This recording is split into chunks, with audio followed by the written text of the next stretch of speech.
by hand to be tabled in the House for the Minister. Is there any objection to that course of action? Minister and Prime Minister. There is none. Thank you. I call the Honourable Leanne Dalzell. Mr. Speaker, on the 5th of June, the Prime Minister sent out a letter to residents in Christchurch East electorates, and they did it electorate by electorate, whether or not they had a constituency MP representing that electorate. John Key sent it out in his name, and he said that the rebuild of Greater Christchurch was central to the plan that was set out in Budget 2012.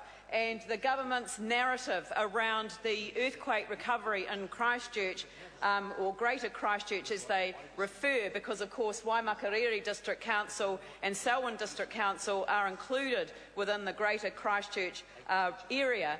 The narrative is very clear. The government is putting a lot of money into the rebuild of Christchurch, and that means that they haven't got money available for other things that have suddenly become the nice-to-haves. And the people of Christchurch are actually sick and tired of this government using them as an excuse to sell our country's assets and to do things like put extra taxes on our newspaper delivery kids. You know, the newspaper delivery kids in Christchurch have had a pretty hard job of it getting through the streets after all the earthquake damage, and to finding their pockets being picked by the government to make up the nickels and dimes in this sort of budget is absolutely unreasonable. But for the government to talk about what's happening in Christchurch as an excuse for what they're doing to the rest of the country is intolerable to what we've already experienced in Christchurch, and it is about time that we were allowed to speak the truth in this House about what has really been going on, as the government has entirely politicised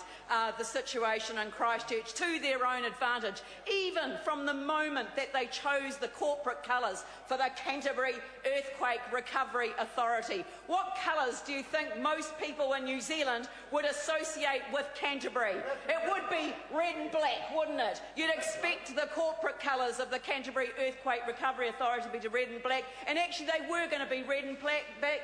The Minister had a special jacket made red and black with the label Sarah on the front of it very shortly after the February earthquake, and after the Sarah had been set up, he had that red and black jacket on. But guess what corporate colour they settled on? They settled on blue. What association does blue have with Christchurch? None. Absolutely none. And so it was a subliminal message. There are those who say colours don't matter, but actually in Christchurch colours do matter, because if your property is red zoned or green zoned now with a blue tinge over the top of it, then it certainly does matter. It matters to your equity, it matters to your future, it matters to any decisions that you can make. It matters to your relationship with your insurance company. There is nothing that matters more in Christchurch at the moment than colours. And so National started the colour regime with its own decision to put the National Party brand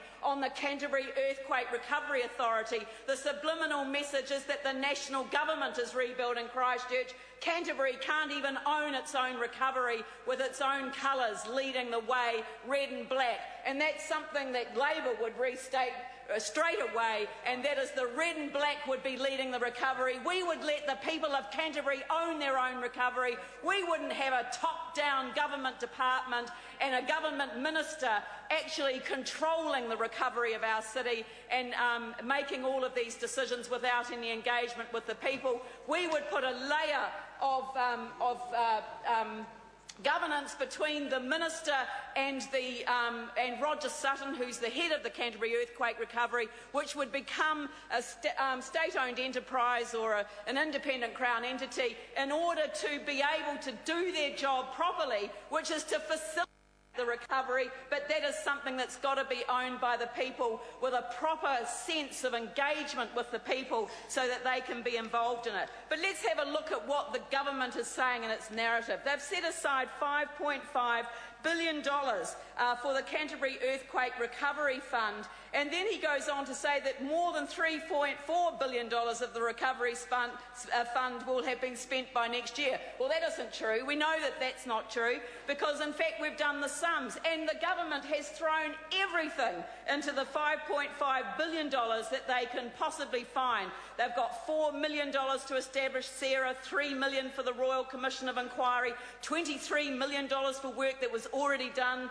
before the 22nd of February earthquake even happened, a $5 million donation to the Red Cross, $20 million on the National Controller and Civil Defence costs, $100 million for the AMI contingency, which originally was $300 odd million, and then they've added in that what they would have to pay for their own asset repairs, schools and state highways, that's in there, over $80 million so far and increasing. And of course the total amount allocated to repairing local infrastructure, $1.6 billion over 5 years, which represents the 60% of the cost the Crown is already liable for under the pre-existing arrangements between central and local government in the case of a natural disaster. When we analyse the budget numbers, we discover that the government had shifted just over $1 billion from the forecasts allocated in the pre-election fiscal update to the yet-to-be-allocated category, and then claimed that as part of the $2.17 billion projected spend this year. I'm afraid that's just smoke and mirrors, and that's what the government has been doing with this. The reality is that the government has really played tricks with people's confidence over a serious disaster, and I think they should be held to account for doing that. And of course, in this letter, they go on to repeat all of these other things that, over and over again. So, repairing over 15,500 homes. Well, they haven't paid for that. That's been paid for by either EQC or the insurance industry. So that's not something that the government has had to pay for. 12,000 square metres of road. Well, actually, that's included in the sum they've already mentioned, and also the additional amount on drinking water pipe, wastewater pipe, and demolishing 80% of unsafe buildings. Those things are all paid for out of other budgets, and so they're just restating it. Making purchase offers to more than 6,000 residential red zone homeowners, 2/3 of which have accepted. But they don't say that the underlying assumption was that 100% would accept option 1. Actually, 25% who have accepted one of the options has accepted option 1. So their assumptions are completely wrong, and they have not done the numbers again. So they're not telling people the truth, they're not being upfront with people, and this should be the most open and transparent process. There should be open engagement with the people. Fast-tracking planning permission to make thousands of new residential sections available and new subdivisions on safe land.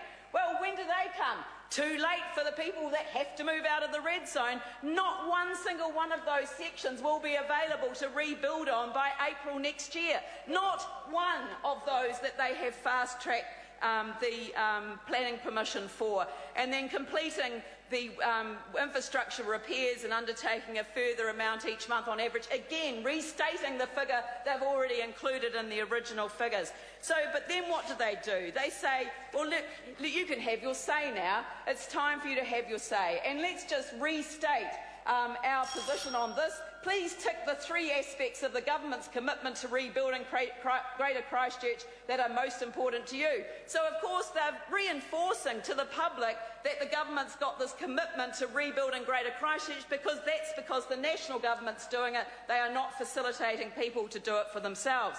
But then they go on to say this. Please tick one of the following options. I always support the following political party: United Future, Green, Māori, Labour, National, ACT, New Zealand First, or I usually support the following political party, and they've set out the political parties again, and then it goes, or I don't support any political party in particular. And then it says, privacy notice. Supplying this information is voluntary. The information is being collected by national MPs in their capacity as members of Parliament to be used for electorate and related activity. Well, this is for Wigram. The other one that I've got here is for Christchurch East. I'm afraid Megan Woods is the MP for Wigram and I'm the MP for Christchurch East, but they suggest that they go to our Christchurch Central MP, Nikki Wagner, who is available to assist you with constituency issues. And that's because Nikki Wagner won't help her own constituents with these issues, and in fact we've had to take up the work that she has left behind. And so the taxpayer has paid for this, to go out there to find out how people are voting and to to actually finally come clean and show that National has been entirely political about this from start to finish. They have not worked with the people about the issues that really matter. And what I'm concerned about is that we've got people who now live in different parts of electorate who have to put up with this over and over again. This is red zone land, this is green-blue land, and it isn't fair that the government will not work with the people in order to ensure that they understand what is going on and that they can contribute to their own recovery. It is a tragedy indeed. A point of order, Mr Speaker. Point of order, Honourable Leanne Delsey. Mr Speaker, I'd like to seek leave of the House to table an example of the correspondence that the Right Honourable John Key has put into my electorate of Christchurch East.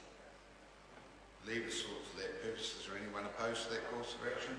There appears not. Leave is granted. The call goes to Michael Woodhouse.